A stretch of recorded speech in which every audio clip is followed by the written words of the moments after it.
আজিৰ খণ্ডৰ প্ৰথমটো প্ৰশ্ন হৈছে তলৰ কোনখন ঠাইত তেল শোধনাগাৰ নাই তেল শোধনাগাৰ হ'ব লাগিছিলে কোনখন ঠাইত তেল শোধনাগাৰ নাই আনসাৰ বিটো শুদ্ধ হ'ব নামৰূপত তেল শোধনাগাৰ নাই বাকী নুমলীগড় নুনমাটি ডিগবৈ সকলোতে তেল শোধনাগাৰ আছে ফুলাম জাপি তৈয়াৰৰ ক্ষেত্ৰত অসমৰ কোনখন জিলা বিখ্যাত ফুলাম জাপি তৈয়াৰৰ ক্ষেত্ৰত অসমৰ কোনখন জিলা বিখ্যাত আনসাৰ ডি শুদ্ধ হ'ব নলবাৰী জিলা ফুলাম জাপি তৈয়াৰৰ ক্ষেত্ৰত অসমৰ নলবাৰী জিলাখন বিখ্যাত তলৰ কোনখন গ্ৰন্থ ডক্টৰ বিৰিঞ্চি কুমাৰ বৰুৱাৰ ৰচনা নহয় কোনখন বিৰিঞ্চি কুমাৰ বৰুৱাৰ ৰচনা নহয় আনসাৰ এটো শুদ্ধ হ'ব আধাৰশিলাখন বিৰিঞ্চি কুমাৰ বৰুৱাৰ ৰচনা নহয় বাকি কেইখন হয় ৰাজ্যিক বিশ্ববিদ্যালয়ৰ আচাৰ্য হৈছে ৰাজ্যিক বিশ্ববিদ্যালয়ৰ আচাৰ্য কোন তলৰ কোনটো শুদ্ধ হ'ব আনসাৰ ডিটো শুদ্ধ হ'ব ৰাজ্যপাল ৰাজ্যিক বিশ্ববিদ্যালয়ৰ আচাৰ্য হৈছে ৰাজ্যপাল ৰাষ্ট্ৰপতি শাসন কিমান সময়লৈকে বাহাল থাকিব পাৰে ৰাষ্ট্ৰপতিৰ শাসন কিমান সময়লৈকে বাহাল থাকে আনসাৰ বি শুদ্ধ হ'ব 6 মাহলৈকে ৰাষ্ট্ৰপতিৰ শাসন 6 মাহলৈকে বাহাল থাকে ৰঞ্জি ট্ৰফী কোনবিধ খেলৰ লগত জড়িত ৰঞ্জি ট্ৰফী কোনবিধ খেলৰ লগত জড়িত আনসাৰ সি শুদ্ধ হ'ব ক্ৰিকেট খেলৰ লগত ৰঞ্জি ট্ৰফী ক্ৰিকেট খেলৰ লগত জড়িত কোনবিধ বাদ্যযন্ত্ৰ সংগীতৰ ৰাণী বুলি কোৱা হয় কোনবিধ বাদ্যযন্ত্ৰক সংগীতৰ ৰাণী বুলি কোৱা হয় আনসাৰ ডি শুদ্ধ হ'ব বীণা বীণাক সংগীতৰ ৰাণী বুলি কোৱা হয় তলৰ কোনটো ক্ষেত্ৰত নবেল বঁটা দিয়া নহয় তলৰ কোনটো ক্ষেত্ৰত নবেল বঁটা প্ৰদান কৰা নহয় আনসাৰ বি শুদ্ধ হ'ব গণিত বিষয়ত নবেল বঁটা প্ৰদান কৰা নহয় বাকি কেইটা অৰ্থনীতি সাহিত্য শান্তি সকলোতে দিয়া হয় তলৰ কোনখন চলচ্চিত্ৰ ৰীমা দাসে নিৰ্মাণ কৰা নাই ৰীমা দাসে কোনখন নিৰ্মাণ কৰা নাই সুধিছে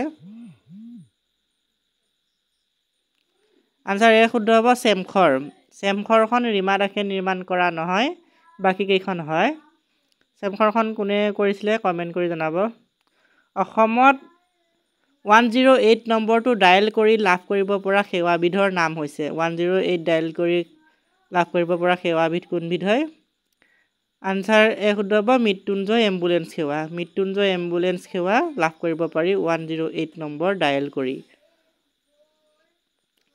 অসম বিধানসভাৰ প্ৰথমখন অধিৱেশন ক'ত অনুষ্ঠিত হৈছিল অসম বিধানসভাৰ প্ৰথমখন অধিৱেশন ক'ত অনুষ্ঠিত হৈছিলে আনসাৰ সিটো শুদ্ধ হ'ব শ্বিলঙত অসম বিধানসভাৰ প্ৰথমখন অধিৱেশন অনুষ্ঠিত হৈছিলে শ্বিলঙত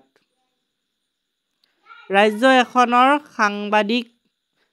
সাংবিধানিক মুৰব্বী হৈছে ৰাজ্য এখনৰ সাংবিধানিক মুৰব্বী কোন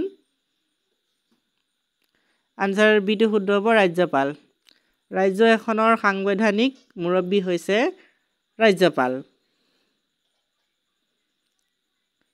বানৰজাৰ জীয়ৰীৰ নাম আছিল বানৰজাৰ জীয়েকৰ নাম কি আছিলে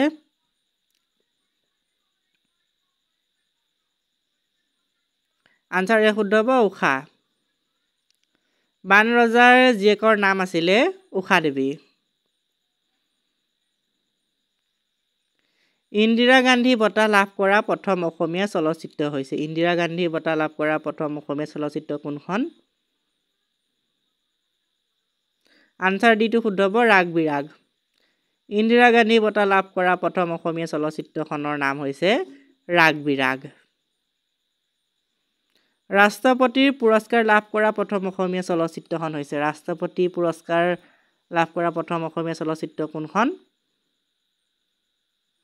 আনসাৰ ডিটো শুদ্ধ হ'ব ৰঙা পুলিচ ৰাষ্ট্ৰপতি পুৰস্কাৰ লাভ কৰা প্ৰথম অসমীয়া চলচ্চিত্ৰখন হৈছে ৰঙা পুলিচ ৰঙা নদী আৰু নীলা পাহাৰৰ দেশ নামেৰে জনাজাত ৰাজ্যখন। ৰঙা নদী আৰু নীলা পাহাৰৰ দেশ বুলি কোনখন ৰাজ্যক কোৱা হয়? আনচাৰ এইটো শুদ্ধ হ'ব অসম। ৰঙা নদী আৰু নীলা পাহাৰৰ দেশ বুলি অসমক কোৱা হয় বা জনাজাত। অসমৰ প্ৰথমটো আধুনিক পুথিভঁৰাল ক'ত স্থাপন কৰা হৈছিলে? অসমৰ প্ৰথমটো আধুনিক পুথিভঁৰাল ক'ত স্থাপন কৰা হৈছিলে? আনচাৰ চিটো শুদ্ধ হ'ব বৰপেটা। অসমৰ প্ৰথমটো আধুনিক পুথিভঁৰাল বৰপেটাত স্থাপন কৰা হৈছিলে। অসমৰ ক'ত প্ৰথম কয়লা খনি স্থাপন কৰা হৈছিল? অসমৰ ক'ত প্ৰথম কয়লাৰ খনি স্থাপন কৰা হৈছিলে? আনচাৰ বিটো শুদ্ধ হ'ব মাকুম। অসমত প্ৰথম মাকুমত কয়লাৰ খনি স্থাপন কৰা হৈছিলে। তলৰ কোনটো অসমৰ আঞ্চলিক ৰাজনৈতিক দল নহয়? অসমৰ আঞ্চলিক ৰাজনৈতিক দল নহয়, কোনটো নহয় তলৰ? আনচাৰ এইটো নহয় তেলেগু দেশৰ পাৰ্টি। তেলেগু দেশৰ পাৰ্টিটো অসমৰ এটা আঞ্চলিক ৰাজনৈতিক দল নহয়, বাকী কেইটা হয়।